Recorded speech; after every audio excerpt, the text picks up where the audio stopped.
दोस्तों, आज की कहानी है ननद जी सूखे मेवे और घी कहाँ रखा है। दोस्तों, कहानी शुरू करने से पहले अगर आपने हमारे चैनल को सब्सक्राइब नहीं किया है तो सब्सक्राइब कर लीजिए ताकि आपके पास पहुंचे हर नया वीडियो। वसुधा गृह प्रवेश की सारी रस्में तो हो गई, अब कल तुम्हारी मुंह दिखाई और पहली रसोई की रस्म है। थोड़ा जल्दी जल्दी करना सब। वैसे रात तो काफी हो गई, पर सुबह जरूर समय से उठ जाना। सास रमा ने नई बहू के गहने सहेजते हुए कहा। वसुधा ने घड़ी की ओर देखा। घड़ी 2 के कांटे को सो रही थी। आंखें इतनी थकी थी कि 2 मिनट भी अगर टेबल कुर्सी पर बैठे तो नींद में देर हो जाए। अगली सुबह क्या पहनना है ये पूछ कर वह सीधे अपने कमरे की ओर बढ़ गई। वसुधा, ओ वसुधा, तैयार हुई या नहीं? मेहमान आते ही होंगे, कल समझाया था अच्छे से। अब कुछ भी बोलूंगी तो सास ही बुरी मानी जाएगी। वसुधा सास की आवाज सुनकर वसुधा चौंक गई।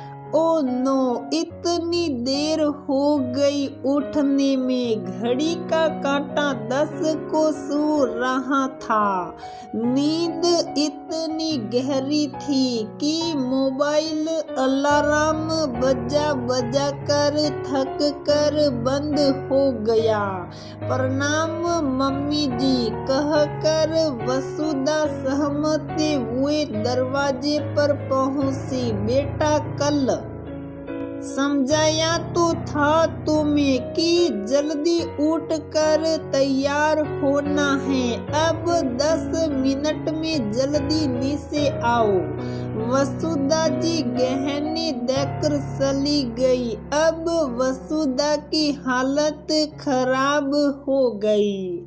जैसे तैसे नहाकर आई तो लहंगे की डोरी अटक गई। ओढ़नी उससे सेट नहीं हो रही थी। पति की ओर देखा तो जोरदार खर्राटे ही सुनाई दे रहे थे। हाथों को हिलाकर उठाना चाहा तो बोले, अरे ये औरतों की रस्मों में भला मेरा क्या काम है, मुझे तो सोने दो। ऐसा बोलकर मुंह फेर कर सो गए। ननद गीतिका को मदद के लिए फोन किया तो उसने फोन उठाकर कहा, क्या भाभी पहले दिन से ही चैन से सोने न दोगी? कहकर फोन रख दिया।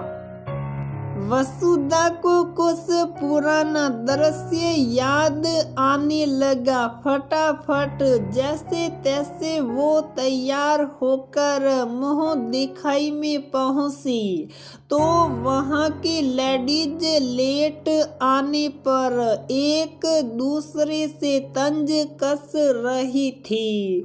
मुंह दिखाई के बाद पहली रसोई की रस्म थी। वसुधा के शरीर का एक एक अंग दर्द कर रहा था। ऊपर से नई रसोई में कौन सा सामान कहाँ रखा है उसे मालूम नहीं। सासू माँ से पूछने लगी तो पड़ोस की महिलाओं ने उन्हें घेर लिया। उनके सामने पूछती तो कहती हैं ये तो सामान्य ज्ञान होता है कि रसोई की बेसिक चीजें कहाँ रखी हैं। गीतिका पानी लेने आई तो उससे पूछा दीदी सूखे मेवे और घी कहाँ रखा है। भाभी अब देख लो ना सब यही रखा होगा, हलवा ही तो बनाना है, कौन सा सपन पकवान कर लो ना खुद से। गीतिका मुंह बनाकर चली गई। वसुधा को वो दृश्य याद आने लगे कि कैसे वो अपनी भाभी की पहली रसोई के दिन उनका उपहास बना रही थी। वो जो भी मदद के लिए कहती वो और उसके कंजिंच उनका मजाक उड़ाते और ननदगिरी लगाते। जब भाभी ने साड़ी का पल्लू सेट करने को कहा या पिन लगाने को कहा तो मुंह फेर कर चले जाती। आज मैंने भाभी का दर्द जाना कि कैसे नए ससुराल में वधू की असली दोस्त उसकी ननद ही होती है, जो हर परेशानी में दोस्त की तरह उसका साथ देती है, मजाक नहीं बनाती। वसुधा की आंखों में आंसू थे। उसे एहसास हो रहा था कि उस दिन भाभी पर क्या बीती होगी।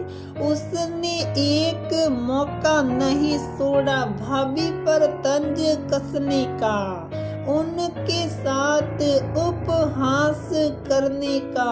वसुधा के आंसू पश्चाताप के आंसू थे। उसका मन हुआ अभी वो भाभी के गले लगकर उनसे माफी मांगे। क्या हुआ बहू, रो क्यों रही हो? रुको, मैं हलवा बना दूंगी, तुम बस कढ़ाई में घी और चीनी डालने का शगुन कर दो। और सुनो, किसी से कुछ कहना नहीं, सासू माँ ने कहा।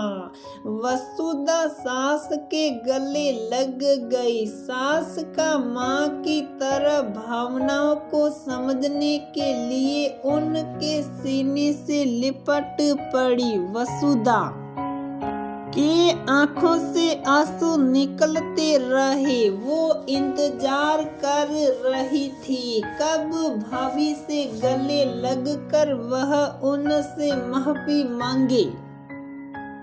तो दोस्तों, हमारी ये कहानी यहीं पर समाप्त होती है। अगर आपको हमारी ये कहानी पसंद आती है तो प्लीज वीडियो को लाइक करें, शेयर करें और चैनल को सब्सक्राइब जरूर करें।